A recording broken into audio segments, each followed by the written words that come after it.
Houve uma época em que nosso pequeno planeta parecia imenso, em que ele era o único mundo que podíamos explorar. O seu verdadeiro tamanho foi descoberto de um jeito simples e engenhoso por um homem que viveu aqui no Egito no 3º século antes de Cristo.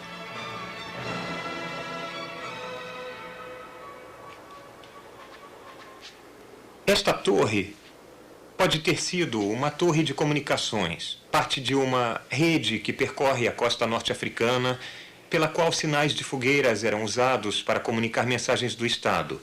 Ela também foi utilizada como um farol, um sinal de navegação para os navios ali no mar Mediterrâneo.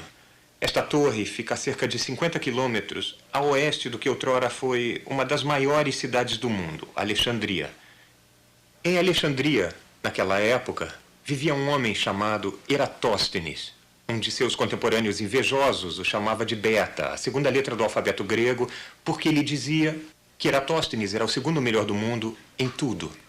Mas parece claro que, em muitos campos, Eratóstenes era alfa. Ele era astrônomo, historiador, geógrafo, filósofo, poeta, crítico de teatro e matemático. Também era bibliotecário-chefe da grande biblioteca de Alexandria. E, um dia, ao ler um pergaminho da biblioteca, ele encontrou um relato bastante curioso.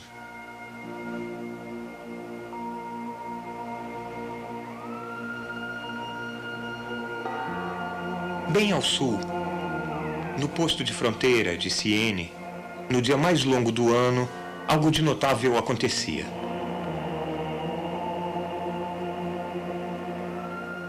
Em 21 de junho, a sombra de uma coluna ou de uma vareta encurtava com a aproximação do meio-dia.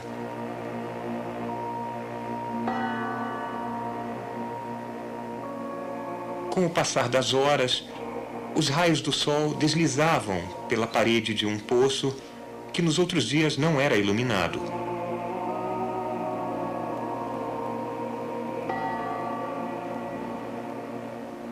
Então, precisamente ao meio-dia, as colunas não projetavam sombra e o sol brilhava diretamente no fundo do poço.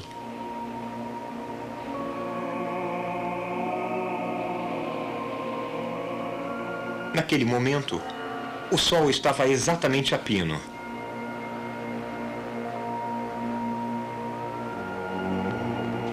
Foi uma observação que outra pessoa teria facilmente ignorado. Varetas, sombras, reflexos em poços, a posição do sol, assuntos simples do dia a dia, que importância possível poderiam ter?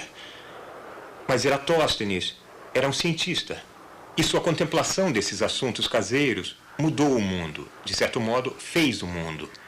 Por Eratóstenes ter tido a presença de espírito, de experimentar, de realmente perguntar por que aqui, perto de Alexandria, uma vareta projeta uma sombra perto do meio-dia em 21 de junho. E acontece que elas projetam mesmo. Uma pessoa excessivamente cética poderia ter dito que o relato de Siene estava errado. Mas é uma observação absolutamente franca. Por que alguém mentiria sobre tal assunto? Eratóstenes se perguntou como podia, no mesmo instante, uma vareta em Siene não projetar sombra e uma vareta em Alexandria, 800 quilômetros ao norte, projetar uma sombra diferente. Aqui está um mapa do Egito Antigo. Eu inseri 2 varetas ou obeliscos, um aqui em Alexandria e um aqui em Siene. Se em um certo instante cada vareta não projetar sombra alguma, isso é perfeitamente fácil de entender se a Terra for plana. Se a sombra em Siene tem um certo comprimento e a sombra em Alexandria tem o mesmo comprimento, isso também faz sentido em uma Terra plana.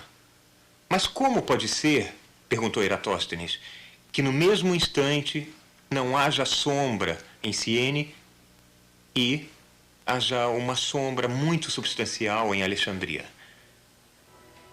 A única resposta era que a superfície da Terra é curva. Não só isso, mas quanto maior a curva, maior é a diferença nos comprimentos das sombras. O Sol está tão distante que seus raios ficam paralelos quando atingem a Terra. Varetas em ângulos diferentes para os raios de Sol vão projetar sombras de comprimentos diferentes. Para a diferença observada, nos comprimentos das sombras, a distância entre Alexandria e Siene tinha que ser de 7 graus ao longo da superfície da Terra. Com isso, eu quero dizer que se você imaginar essas varetas se estendendo até o centro da Terra, elas fariam uma interseção em um ângulo de cerca de 7 graus. Bom, 7 graus é mais ou menos 1/50 da circunferência total da Terra, 360 graus. Eratóstenes sabia a distância entre Alexandria e Siene.